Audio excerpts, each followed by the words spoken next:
It happened in broad daylight. A biker pushed open the door of a small-town diner. Black leather vest, heavy boots, the kind of man people move away from. He took 2 steps inside and the entire room went silent. Seconds later, the waitress bringing his coffee staggered, her face drained of color, then dropped to the floor. Plates shattered, customers froze. Before anyone could react, the biker was already moving. He knelt beside her, fingers on her neck, no pulse. His voice cut through the chaos. "Call an ambulance!" Then his hands began pressing her chest fast and steady, refusing to stop. No one expected it from him. No one moved, because in that moment the man they feared became the only thing keeping her alive. This is Heart Tales. Subscribe now for the story behind the miracle. Let's check in. 1 for first-time viewer, 2 if you've seen a few, 3 if you never miss. Under the high noon sun, the sound came first, deep, rough, alive. A motorcycle tore down Main Street like thunder that had lost its sky. When it slowed, the town seemed to hold its breath. The rumble crawled through the quiet until it stopped in front of Sonny's Diner, the kind of small-town place that smelled of bacon, coffee, and the soft fatigue of routine. The rider cut the engine, swung a leg over, and stood. The man looked built from gravel and years. His vest, black leather, frayed edges, bore the stitched skull and wings patch of the Hell Angel Club, faded by road dust.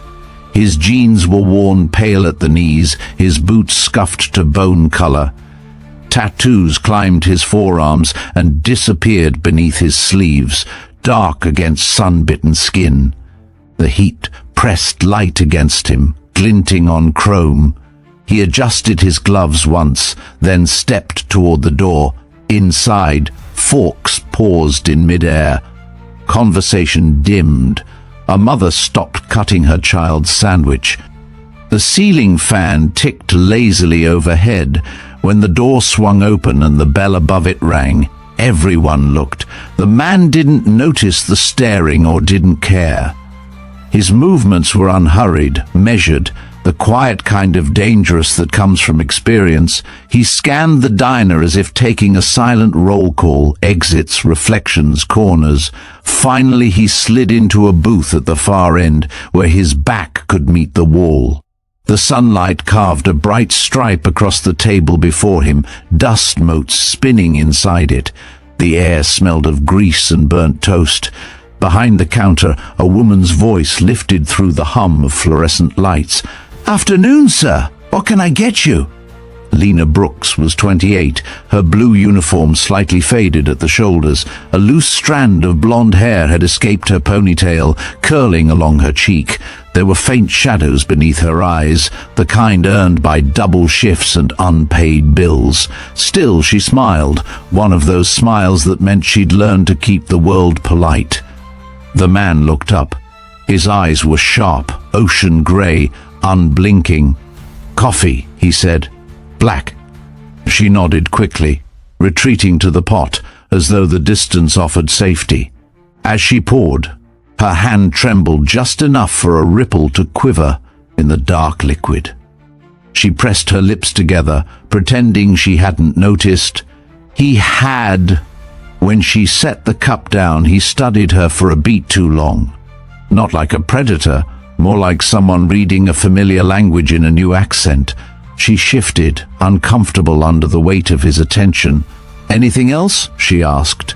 He shook his head. "This'll do." She left him there, hiding behind the rhythm of work, clearing plates, refilling water, smiling at jokes she didn't hear. Around her, life moved in its steady hum. But the man saw the edges unraveling, how she leaned on the counter for a heartbeat longer than needed, how she touched her side when she thought no one was looking, how her smile thinned each time she turned away. He sipped his coffee, the steam rising into the harsh white light. The bitterness grounded him. He had seen this kind of fatigue before, in soldiers on their third tour, in medics who'd given too much blood to other people's veins. It was the body whispering its first warning. Most ignored it until it screamed. The owner, Ray Carter, peeked out from the kitchen. "Everything good, Lena?" "Fine," she answered with forced brightness, grabbing plates. "Just busy." Jack, because that was the name on the patch over his heart, Jack Rourke, watched her cross the room. A kid dropped a fork. The clang startled her more than it should have. She laughed it off and kept walking. He caught the small wince in her step. The diners resumed talking, though quieter than before. The stranger's presence kept a gravity in the room. Jack finished half his cup, eyes drifting between the reflections in the window and the clock above the door. He wasn't here for trouble. He wasn't here for anything. Sometimes a man rides just to see if the road will forgive him. Lena moved through sunlight slanting across the linoleum floor.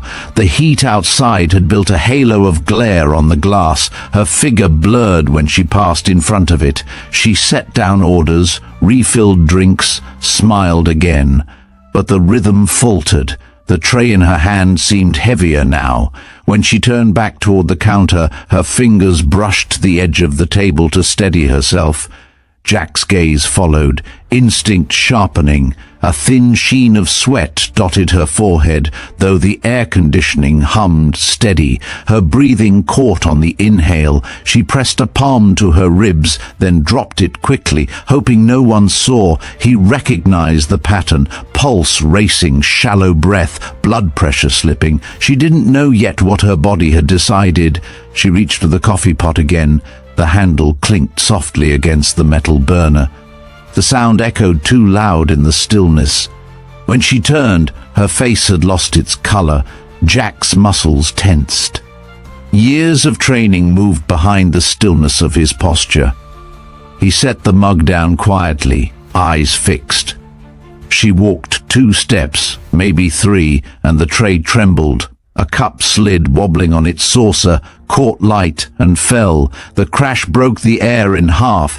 Conversations died. For a second, she stayed upright, staring at the mess on the floor as if time could be rewound. Then her knees softened. The color drained completely from her face. The world around her shrank to silence. Jack rose before the others even stood. One smooth motion, like a reflex, like breathing. The chair legs scraped back. He crossed the distance in 4 strides. The air moved with him, a gust that knocked napkins from tables. Lena's eyes rolled back, her body folded. Plates rattled. Someone gasped. Jack caught her before she hit the tiles, his arm locking behind her shoulders, the other under her knees. Her head fell against his chest. He lowered her carefully, his voice low, steady. "Easy. I got you." The diner froze. The only sound was the ticking clock and the faint rattle of glass still settling from the fall.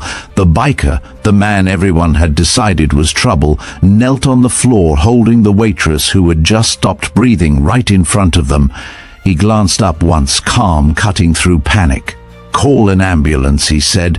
The authority in his tone left no room for argument. Phones came out, fingers scrambled. Someone stammered numbers into the receiver. Jack pressed 2 fingers to her neck, searching for the beat he prayed was there. Nothing yet. He tilted her chin, checked her airway, and drew one steady breath before giving her his own. Outside, the sun blazed against the glass. Inside, the light touched both of them, the tattooed man in black and the woman in pale blue, like it was choosing sides in a story no one yet understood. The diner hung in silence for a full heartbeat before chaos remembered itself. Chairs scraped back.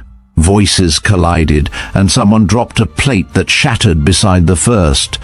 But in the middle of it all, Jack's focus was a tunnel. Lena lay pale on the tile, the light catching the sheen of sweat across her brow. Her pulse fluttered under his fingertips, weak, erratic. He steadied her jaw, tilted her head to open her airway, and listened. Nothing. He began compressions. The rhythm was sure, practiced. 30 down, 2 breaths, 30 more. His voice came low, counting under his breath like a metronome for survival. He could feel her ribs give beneath his palms, feel her life swinging between gravity and chance. "Come on," he muttered. "Stay with me." Ray Carter stumbled from the kitchen, flour streaked across his apron. "What happened?" "She's not breathing," Jack said, never looking up. "Where's that ambulance?" A young man near the window pressed a phone to his ear. "They're coming. They said 5 minutes." Jack didn't respond. His entire body moved with mechanical precision, elbows locked, shoulders rising and falling. The room had narrowed to Lena's face, her stillness a defiance he refused to accept. At last, a faint hitch in her chest broke the silence, a small gasp, like air finding its courage. Jack paused, leaned close, watched her lips part. Then the breath stuttered and vanished. He started again. Sweat gathered along his temples, slid down his cheek, dropped onto the tile beside her. The others hovered in a helpless semicircle. They whispered prayers, questions, fragments of fear. None dared step closer. "Is she—" a woman began. Jack's glare silenced her. "Not yet." He pressed again, slower now, sinking with the rhythm he could almost feel returning beneath his hands. Time bent. The siren arrived before the sound of it, a distant wail bleeding into the sunlight outside. Through the window, red lights flashed across parked cars and asphalt. The door slammed open. 2 paramedics swept in, dragging a stretcher between them. "Out of the way!" one shouted. Jack finished the cycle and leaned back, his breath ragged. "She's got a faint pulse. Was out for over 2 minutes. The female medic knelt beside Lena, checking vitals, nodding quickly. "You kept her alive." Jack shifted aside as they worked, his knees stiff from the position. His hands trembled slightly when he wiped them on his jeans. The tremor was leftover adrenaline, the body catching up with what the mind had already survived. The male paramedic looked up. "You trained?" Jack gave a small nod. "Army, medic, good work, brother," the man said. "Without you, she'd be gone." They lifted Lena onto the stretcher. Her chest rose and fell in small, uncertain intervals under the oxygen mask. The 4-line glimmered as it caught the sun.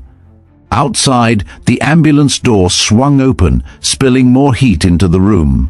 The paramedics maneuvered her through it, their voices blending with the radio chatter. Jack followed them out, stopping at the threshold. The sunlight struck hard after the dim diner interior. He blinked once and turned his head as a police cruiser pulled up behind the ambulance. Detective Hayes stepped out, sunglasses catching the flash of red lights. His posture was calm, practiced, but his eyes flicked immediately to the large figure in black leather beside the door. "What's going on here?" he asked, scanning the scene. Ray stumbled forward, voice shaky. "Lena, our waitress, she just collapsed. He gestured toward Jack. "He saved her." Hayes's gaze settled on Jack's vest, the familiar patch glaring under the sun. "Hell Angel, huh?" Jack's jaw tightened. "Name's Jack Rourke. You the one who called it in?" "No," Jack said. "I just kept her breathing." The detective studied him, head tilting slightly, as though deciding what kind of man would wear a patch like that and kneel on a diner floor to save a stranger. "You medical? Used to be? What's used to mean?" Jack didn't answer. Instead, he looked toward the ambulance, where the medics were securing Lena's stretcher. The oxygen mask fogged once, then cleared. He focused on that tiny, fragile movement as though it were the only truth left worth watching. Hayes followed his gaze. "You know her?" "No," Jack said quietly, "but nobody should die like that." The detective's mouth twitched, a gesture somewhere between disbelief and respect. "Where were you before this? Riding? Anywhere specific?"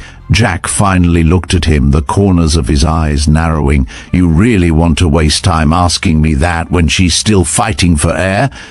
Hayes studied him for another moment, then nodded toward the medics. "She's going to Cedar Creek General. You can follow if you like, but don't disappear." Jack almost smiled. Wouldn't dream of it. The detective turned toward Ray, jotting notes.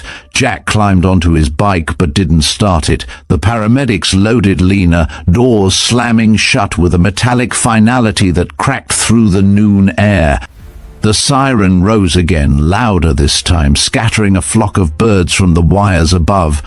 Jack put the key in the ignition, paused, and glanced once more through the diner's front window. Inside, people were still frozen in disbelief. The truckers, the mother, the old men, all of them staring at the empty booth in the corner like they weren't sure what had just happened. He turned the key. The Harley came alive with a roar that shook the silence back into motion. He followed the ambulance down Main Street, the sun glaring off his mirrors. At the hospital, the emergency bay doors swallowed the white vehicle. Jack parked beside the curb and sat for a moment, the heat of the engine humming beneath him. The nurses rushed in and out, voices sharp and efficient. He dismounted, walked toward the sliding doors, and the cool gust of sterile air met him head-on. The receptionist glanced up as he approached, helmet under one arm, leather vest stark against the clean white light. "Can I help you?" "Lena Brooks," he said. "They just brought her in from Sonny's diner." Her fingers hovered over the keyboard. "Family?" He shook his head. "No." "Then I can't." She stopped breathing, he interrupted, voice steady but heavy. "I was the one who got her back. I just need to know if she made it through the doors alive." The firmness in his tone broke through protocol. The nurse hesitated, then typed something, reading the screen. "She's in critical, but she has a pulse. They're working on her now." Jack nodded once. "That'll do." He stepped aside, sat on the plastic chair by the wall, and stared at the floor. The scuffed tile reflected the fluorescent light in thin, uneven lines. His hands rested on his knees, still trembling slightly. Around him, families whispered prayers, children slept in laps. A vending machine hummed. Outside, the sun burned bright over Cedar Creek, but inside the waiting room, everything felt dimmer. Like the world had narrowed to the echo of a heartbeat he wasn't sure he'd ever hear again. Hours passed, measured only by the changing rhythm of footsteps in the hallway. The sterile hum of the hospital filled the waiting room like static.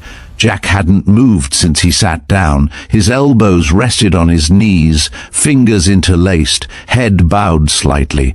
The fluorescent lights overhead made the creases around his eyes deeper, the lines of a man carved by time and silence. Through the glass wall, nurses hurried in and out of the trauma ward. He could see flashes of motion, white coats bending, the silver flicker of equipment, the pale blue of a patient's uniform.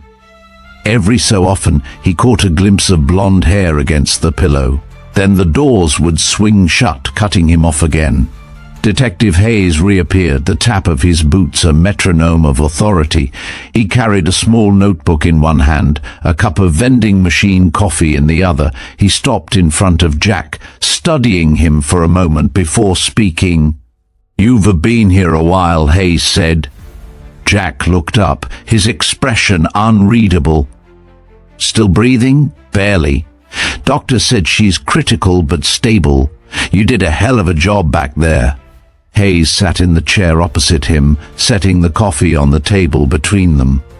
"You want to tell me again what happened?" Jack's voice was quiet. "She was working. I was drinking coffee. She collapsed. I helped. That's it? That's it." Hayes scribbled something. "You know, people don't usually stick around this long for strangers." Jack's gaze shifted to the hallway beyond the glass, where a nurse passed with a clipboard. "Maybe I owed the world a favor." The detective tilted his head. "From what?" Jack didn't answer. He leaned back in his chair, the leather of his vest creaking softly. Hayes watched him, trying to read between scars and silence. "Army, right?" the detective said finally. "Medic?" Jack nodded once. "Afghanistan?" "Yeah." Hayes tapped the notebook against his thigh. "Purple Heart 2 tours, honorable discharge." Jack's jaw flexed. You ran my name. Standard procedure, Hayes replied. When a man performs battlefield CPR in a diner, people start asking who he is. He paused, lowering his voice. You could have walked out. Most people would have. But you didn't. Jack shrugged. Walking out's easy. I've done enough of that. The detective's expression softened, curiosity shading into respect. Whatever your reasons, you saved her life. That's going to mean something to a lot of people. Jack looked up, eyes steady. It only matters if she wakes up. Hayes nodded, closing the notebook. If you need anything, you know where to find me. He left, his footsteps fading down the hall. Silence returned, heavier than before. Jack leaned forward again, hands clasped. The hospital clock ticked somewhere behind him, relentless. He stared at the floor until the rhythm of it blurred. A nurse eventually approached, middle-aged, tired but kind. Mr. Rourke? He stood immediately. How is she? She's still in critical care, but stable. They moved her to observation. You can't visit yet. Will she make it? The nurse hesitated. It's too early to tell. The doctor will have more information soon. Jack nodded. Thank you. When she left, he sat again. The world outside the windows was turning gold. Late afternoon light spilled across the linoleum, catching the dust in thin, shimmering lines. Somewhere far off, a motorcycle revved, and the sound twisted into memory. Men shouting through sandstorms, engines roaring in convoys, the sharp tang of antiseptic and gunpowder. He closed his eyes, and the years folded back on themselves. The smell of the diner, coffee and grease, mixed with blood and desert dust. He saw a boy half his age lying in the dirt, eyes wide and scared, whispering for his mother while Jack's hands pressed against a wound that wouldn't stop bleeding. Stay with me, he'd said then, the same words he'd said to the waitress. But that boy hadn't stayed. The world didn't always listen. When he opened his eyes, the hallway had changed again. The doctor was coming toward him now, a small woman in a white coat, dark hair pinned neatly, stethoscope slung around her neck. Her badge read, Dr. Patel. Mr. Rourke? She asked. He stood. Yeah, she smiled faintly. You're the reason Lena Brooks is still alive. Jack's shoulders eased a fraction. She's going to be okay? Dr. Patel nodded, though the gesture carried its own caution. You gave her a fighting chance. Severe dehydration, exhaustion, an underlying heart condition she didn't know about. Her body gave out. But she's stable now. The relief that moved through him was quiet, invisible, but real. He exhaled slowly. Can I see her? Not yet. She's sedated and under observation for the next few hours. Family's been contacted. They're on their way. Jack nodded again. Good. The doctor hesitated. You're not family, but if you'd like to wait, I'll let you know when she's conscious. He managed a small, tired smile. Appreciate it. Dr. Patel studied him for a moment longer. You did something extraordinary today. Most people freeze. You didn't. Most people don't get to practice on battlefields, he said. Her eyes softened. Well, whatever trained you, I'm glad it did. She left, the echo of her footsteps fading into the hum of machines. Jack sank back into the chair. The waiting room was nearly empty now, washed in amber light from the sinking sun. He stared at the door that led to the ICU, feeling something he hadn't in years, a reason to stay. When the automatic doors hissed open again, he looked up. A woman and a young man entered, both flushed from travel, eyes red. The woman clutched a small purse against her chest. The boy carried a worn jacket. They approached the desk, voices low and urgent. Jack didn't have to hear the words to know who they were. Family! The nurse pointed toward the hallway, then gestured discreetly toward him. The woman turned. Her gaze landed on the large man in the leather vest, sitting still in the corner. She froze, uncertainty crossing her face. Then Dr. Patel appeared, spoke to her softly, and pointed again. The woman's expression changed, fear melting into gratitude. She walked toward him, hands trembling slightly. "You're Mr. Rourke?" Jack stood, nodding. "I'm Mary Brooks," she said, her voice breaking. "This is my son, Joel. Lena's my daughter, ma'am." Tears welled in her eyes as she reached out, her fingers brushing the tattooed forearm of the man who had saved her child. "They told us what you did. Thank you. You don't even know her." Jack shifted awkwardly, unsure where to put the weight of her emotion. "She's tough," he said finally. "She'll pull through." Mary pressed a hand to her mouth, trying to steady her breathing. She's always been too stubborn for her own good. Joel, standing beside her, looked at Jack with a mixture of awe and curiosity. "You really did CPR for almost 5 minutes?" Jack shrugged. "Seemed longer." Mary smiled through her tears. "God bless you." He nodded once, unable to say more. Words felt smaller than the moment deserved. Dr. Patel returned to escort them down the hall. Mary hesitated before following. "Will you still be here?" Jack's eyes went to the window, where the last strip of daylight burned orange against the horizon. "Yeah," he said quietly. "I'll be here." As they disappeared down the corridor, he leaned back, staring at the glow fading across the floor. For the first time in a long time, the noise inside his head went still. The war, the roar, the ghosts, all quiet. He closed his eyes, and somewhere beyond the walls, the steady rhythm of a heartbeat kept time with the sound of a motorcycle waiting outside. Morning sunlight washed through the tall windows of Cedar Creek General, spilling soft gold onto the linoleum floors. The sterile smell of antiseptic mixed with the faint aroma of coffee drifting from the nurse's station. Jack hadn't left the waiting room all night. His shoulders were heavy from stillness, his eyes bloodshot but alert. The hospital staff had grown used to the sight of him, a quiet figure in a leather vest sitting motionless beside a vending machine, watching the hallway as if guarding something unseen. When Dr. Patel approached, he stood before she even spoke. The fatigue that had settled on him lifted a little at the look on her face. "She's awake," the doctor said. Jack nodded, a short motion that carried more weight than words. "She asking for anyone?" "She asked what happened," Dr. Patel replied. "And she asked who saved her." For a moment he didn't move. Then he exhaled, slow and deliberate. "Can I see her?"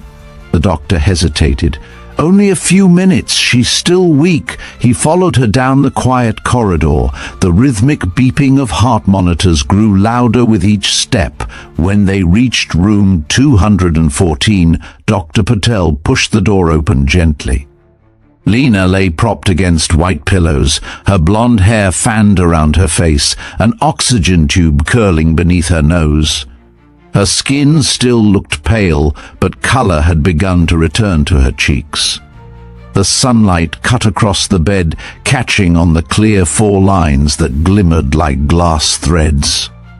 She turned her head when she heard the door. Her eyes met his, soft blue, faintly dazed but alive. For a heartbeat she just stared, then recognition flickered through the fog of medication. "You," her voice was barely a whisper. "You were there." Jack stepped closer, stopping at the foot of the bed. "Yeah, you caught me," she said slowly, as though the memory came back in pieces. "I remember the sound of dishes, then falling, then your voice." He nodded once. "You scared the hell out of everyone." A small smile ghosted across her lips.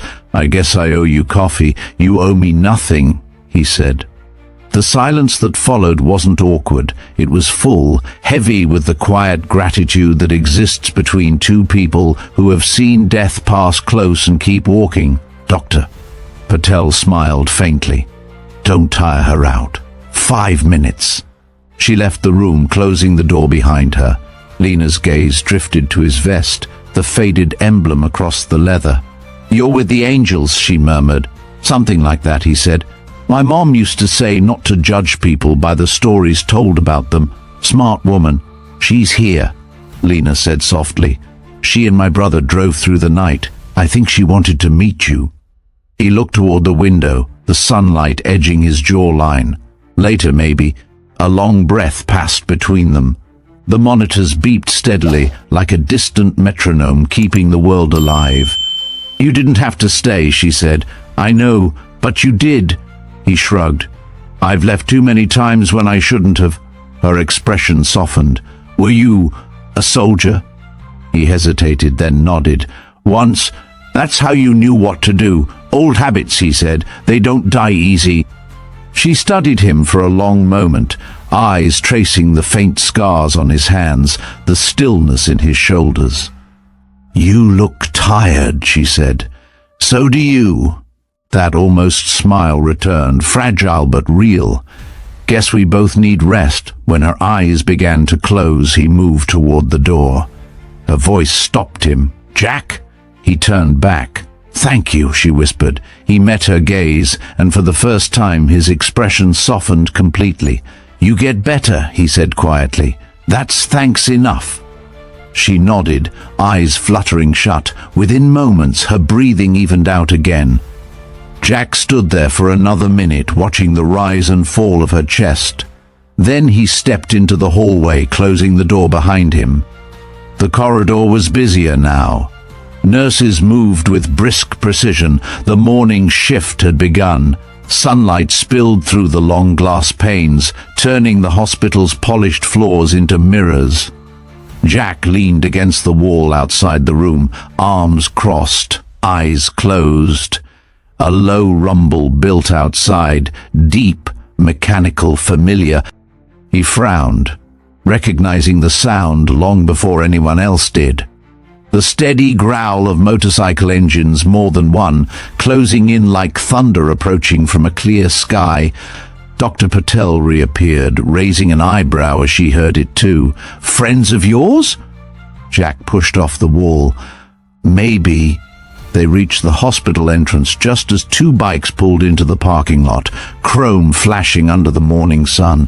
The riders dismounted in unison, broad-shouldered men in leather vests marked by the same faded emblem Jack wore. Diesel and Cruz, his brothers from the road. Diesel was tall, with a beard silvering at the edges. Cruz, shorter but built like a wall, his arms covered in black ink. They walked toward the door with the easy confidence of men who didn't need to announce themselves.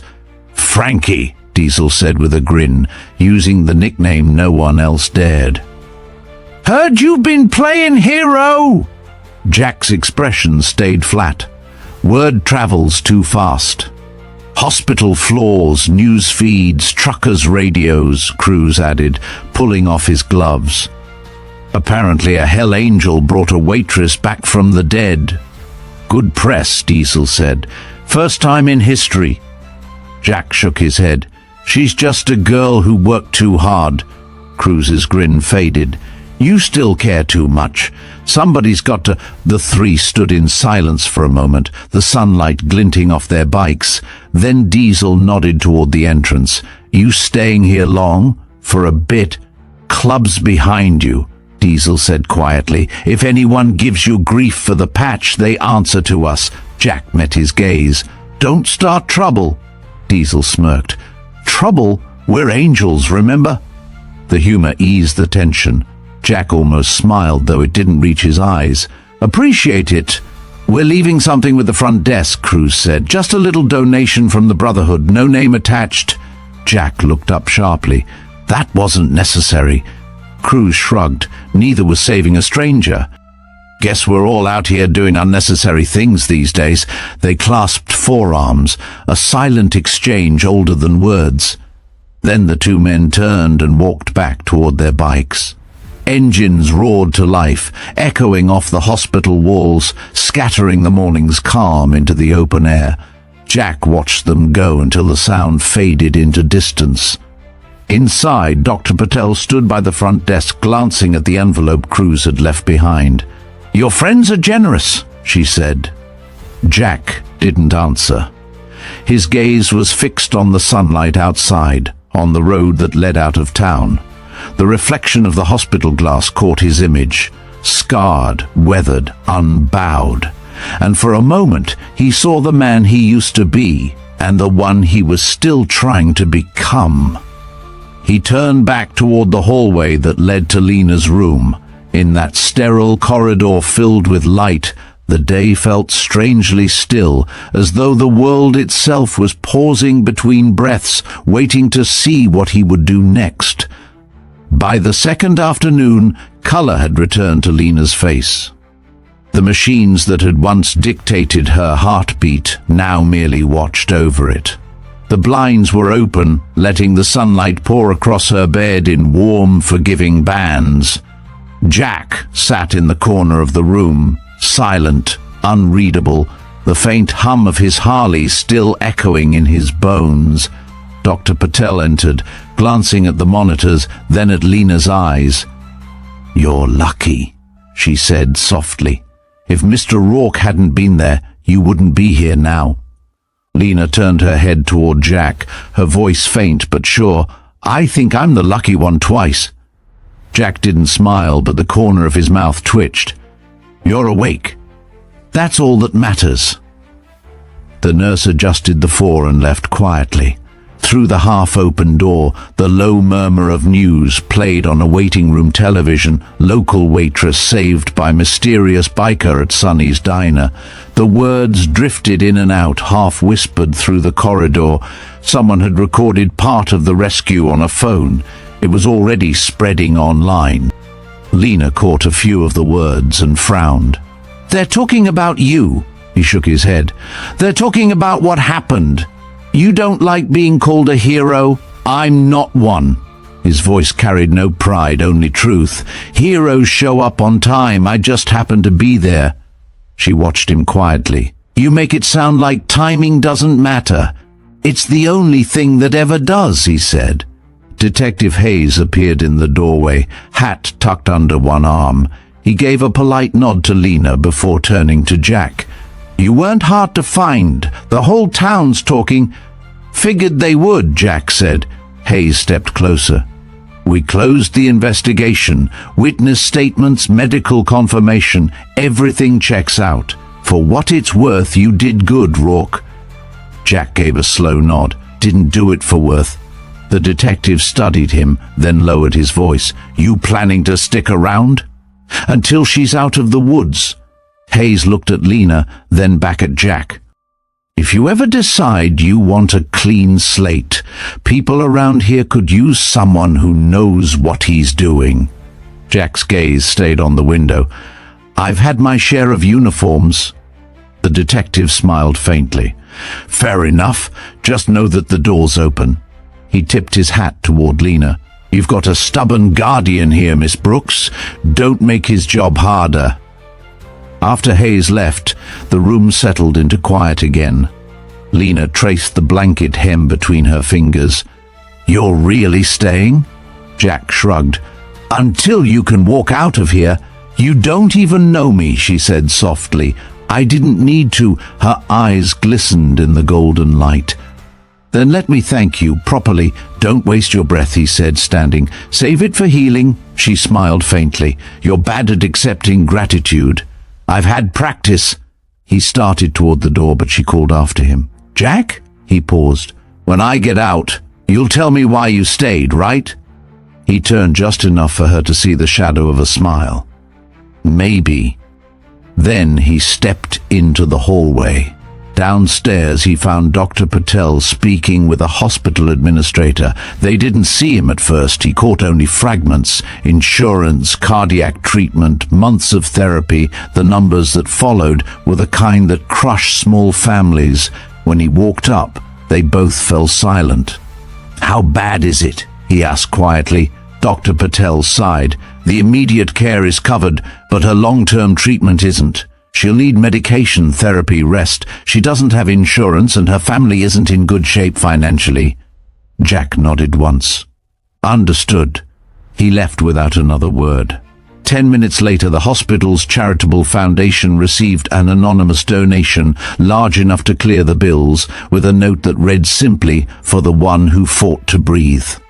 That evening, Lena's mother and brother arrived again to thank him, tears shining in their eyes. He listened, said nothing, and slipped away before they noticed. Outside, the late-day sun bled orange over Cedar Creek. Jack straddled his bike, pulled the key from his pocket, and sat there for a long moment. He didn't start the engine, not yet. Somewhere behind him, the hospital windows glowed like small lanterns in the dusk, one of them hers. He watched until the lights blurred, until he could no longer tell which one belonged to her room. Then, finally, he turned the key. The Harley growled back to life, echoing down the empty street. He didn't look back. By the end of the week, Cedar Creek wasn't the same quiet town it had been before a man in leather walked into a diner. Word spread faster than rumor could keep up. The story ran in the local paper first, Waitress saved by biker in midday collapse. Then came the radio segment, then a clip on the evening news showing shaky phone footage of the moment Jack knelt beside Lena on the diner floor. The headline called him the Angel from Hell's Angels, a phrase that made him wince when he saw it flickering on the TV in the hospital lobby. Inside the diner, Ray Carter stood behind the counter, watching reporters photograph the corner booth where it had happened. "You'd think we were the White House," he muttered. Still, the register had never rung louder. Every customer wanted to sit where the miracle had occurred, to sip coffee at the same booth where a man in black had defied death. Meanwhile, in the hospital, Lena was walking again, slowly at first, holding the four-pole like a dance partner, her bare feet whispering against the cold floor. Dr. Patel called her recovery remarkable. Mary called it divine. But Lena knew it was something simpler. A man who refused to leave when everyone else had frozen. Jack had disappeared after the donation, but she knew he was still nearby. Nurses mentioned seeing him sometimes in the parking lot, smoking quietly or sitting on the curb beside his bike, eyes lost somewhere between asphalt and horizon. That afternoon, when Dr. Patel came to check her pulse, Lena asked, "He's still here, isn't he?" The doctor smiled. "He hasn't gone far." Outside, the air shimmered in the late sunlight. Jack leaned against his Harley, watching traffic crawl by on Main Street. The day smelled of cut grass and motor oil. He heard boots scuffing gravel and turned to see Detective Hayes approaching. "Couldn't resist the celebrity spotlight, huh?" Hayes said, stopping a few feet away. Jack lit another cigarette. "Not my spotlight. The girl's awake," Hayes said. "You should know that. She's asking about you." Jack exhaled smoke toward the sky. "She's got her family. That's enough. You planning to vanish? Thinking about it." The detective nodded. "People in this town could use a story like you right now. Might change how they see the patch on your back." Jack smirked faintly. "People see what they want. Maybe," Hayes said, "but they also remember who was there when it mattered." He left Jack standing by the bike, the words hanging in the summer heat. Later that evening, Lena's family gathered in her hospital room for dinner. Homemade soup, the kind Mary swore healed faster than medicine. Joel sat near the window scrolling through his phone. "There's a fundraiser," he said. "People from the next county are donating. The bills are almost covered." Lena frowned. "Almost? Mom, didn't Dr. Patel say something about a donation?" Mary nodded. "Anonymous. Big one. Enough to pay everything." "Anonymous," Lena repeated softly. She looked toward the doorway, the hallway beyond it empty except for the fading echo of boots on tile. That night, just after visiting hours ended, she stepped carefully into the corridor, heart monitor beeping faintly at her side. She followed the sound she knew she'd find, the low purr of a Harley idling outside. Through the glass doors she saw him, sitting astride the bike, helmet resting on the tank, head tilted down as if he were listening to the earth itself. She pushed the door open. "You were leaving without saying goodbye." He looked up, surprised but not startled.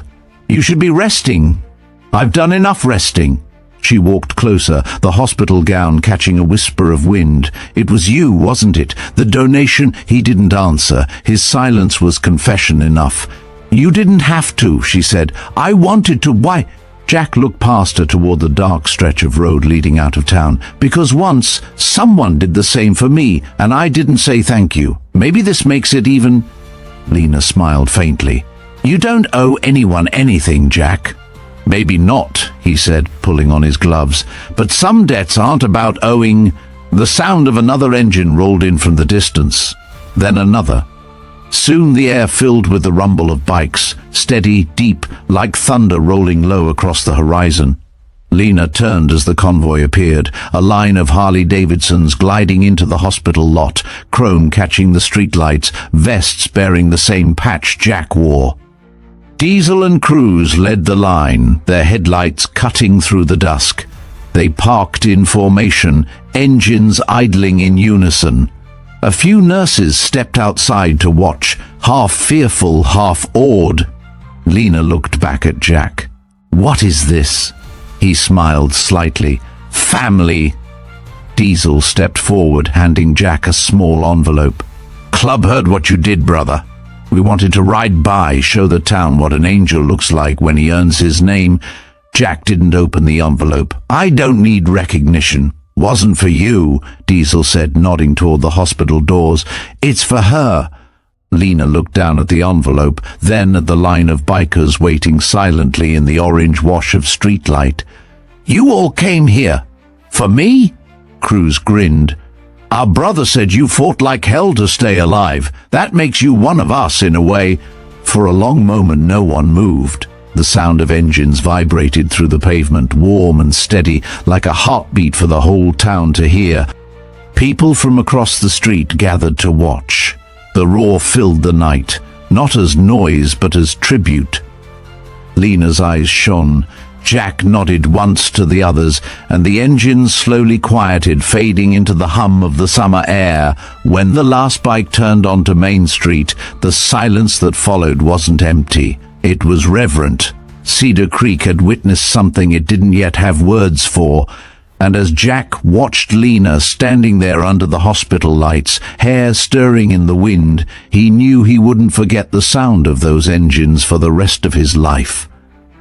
The morning of Lena's discharge broke clear and warm, the kind of day that made Cedar Creek smell like rain before it even arrived. The hospital courtyard gleamed with dew, and a soft mist hung over the fields beyond the parking lot. Lena stood near the entrance, one hand gripping the strap of her small overnight bag, the other resting lightly against her ribs where the ache still lingered. She wore jeans and a simple white shirt, her hair loose and brushed for the first time in weeks. Her mother cried quietly beside her. Jack waited by his Harley, leaning on the handlebars, the sunlight throwing a bronze edge along his shoulders. He hadn't shaved, and the faint stubble made him look both older and somehow gentler. His expression was unreadable as he watched her sign the final release papers. Dr. Patel came out, smiling. "You're officially free, Miss Brooks. No heavy lifting, no stress, and no skipping meals." Lena laughed softly. "I'll try harder than that," the doctor said, glancing toward Jack. "You've got someone who'll make sure you do." Jack lifted a brow, saying nothing. The doctor patted his arm as she passed. "Keep her out of trouble, will you?" "I'll do my best," he said. The sound came before the sight, distant, low, like thunder pacing over the horizon. It grew until even the hospital windows trembled in their frames. Lena turned toward the road just as the first of the motorcycles appeared, engines pulsing in perfect sync. One by one they rolled into the parking lot, sunlight flashing on chrome, leather jackets gleaming with the red and white winged emblem. Diesel led the line, crews behind him, and at least 20 more stretched out along the curb. They parked with practiced precision, a moving wall of engines and brotherhood. The crowd that had gathered outside the hospital, nurses, patients, reporters, townspeople, fell silent, their fear replaced by awe. Lena's mouth parted. "Jack, what is this?" He straightened, slipping on his gloves. "Ride home, my home," he nodded once. "The club thought you deserved an escort." She blinked against the brightness of the day, emotion catching in her throat. "You didn't have to do this." He smiled faintly. "Neither did you. Staying alive, I mean. Guess we both overachieved." Diesel approached, his massive hand resting briefly on Jack's shoulder. "She ready?" "She's ready," Jack said. "Then let's make some noise." The engines roared to life all at once.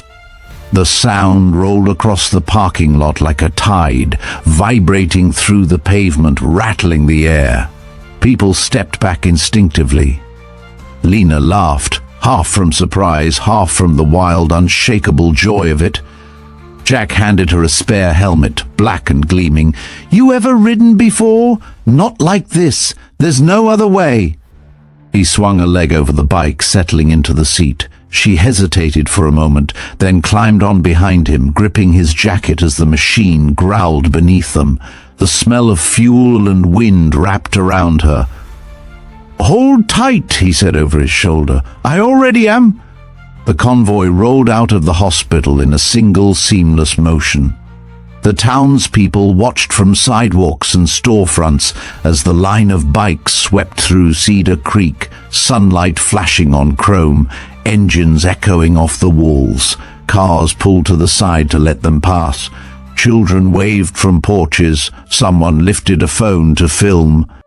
At the front of the line, Diesel raised 2 fingers in salute, signaling a steady pace.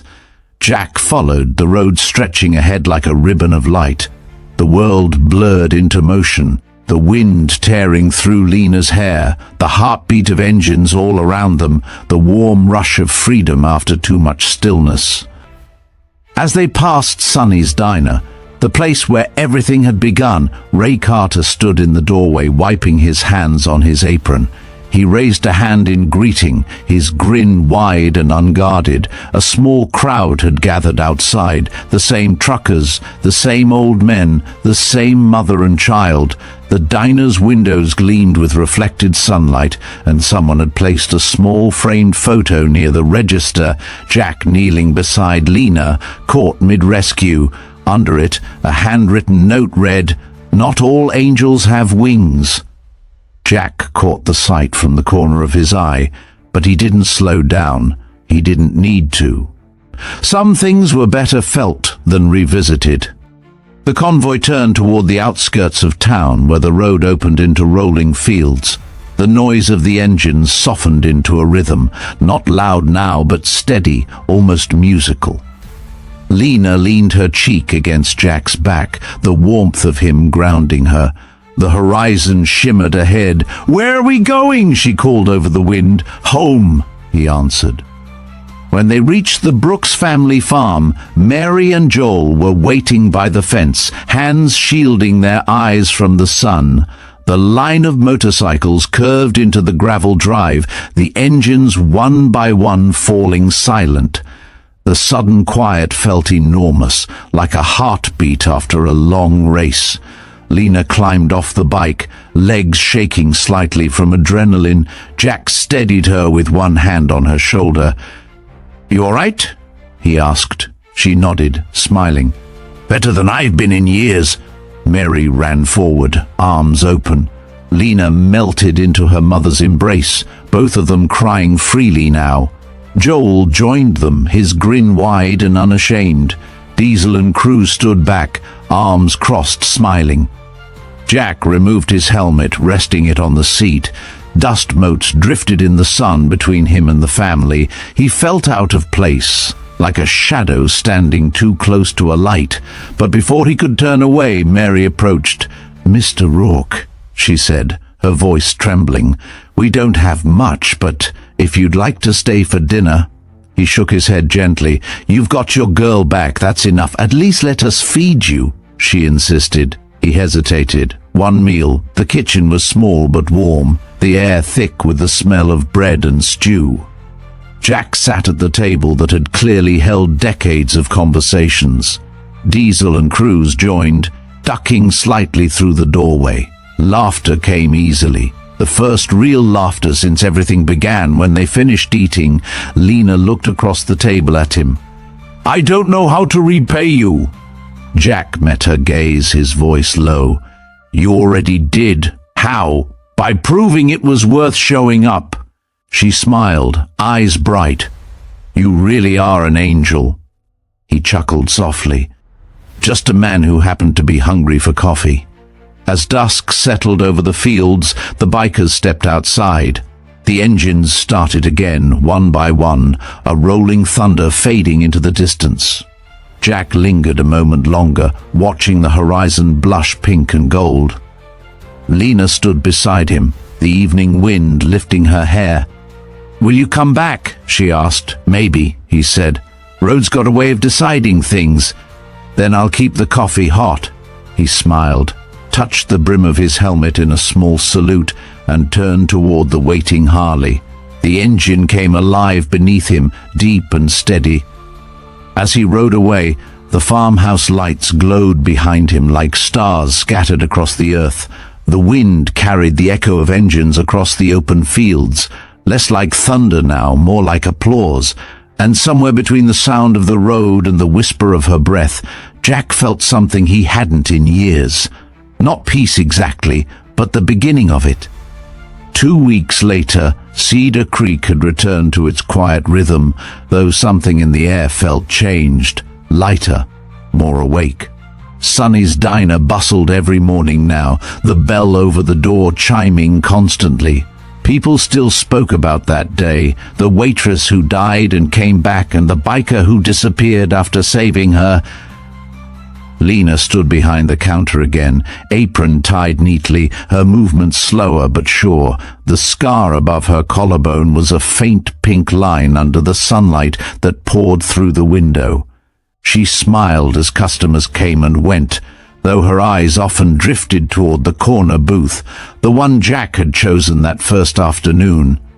A folded newspaper lay there now, untouched. On the front page was a photo from the town's charity event. Rows of motorcycles parked along Main Street, engines silent but gleaming. The caption read, "The day angels rode for one of their own." When the lunch crowd thinned, Lena stepped outside. The autumn air carried the faint smell of rain and engine oil. She looked down the highway that cut through the hills, empty now, except for a shimmer of heat and distance. Somewhere out there she knew he was still riding.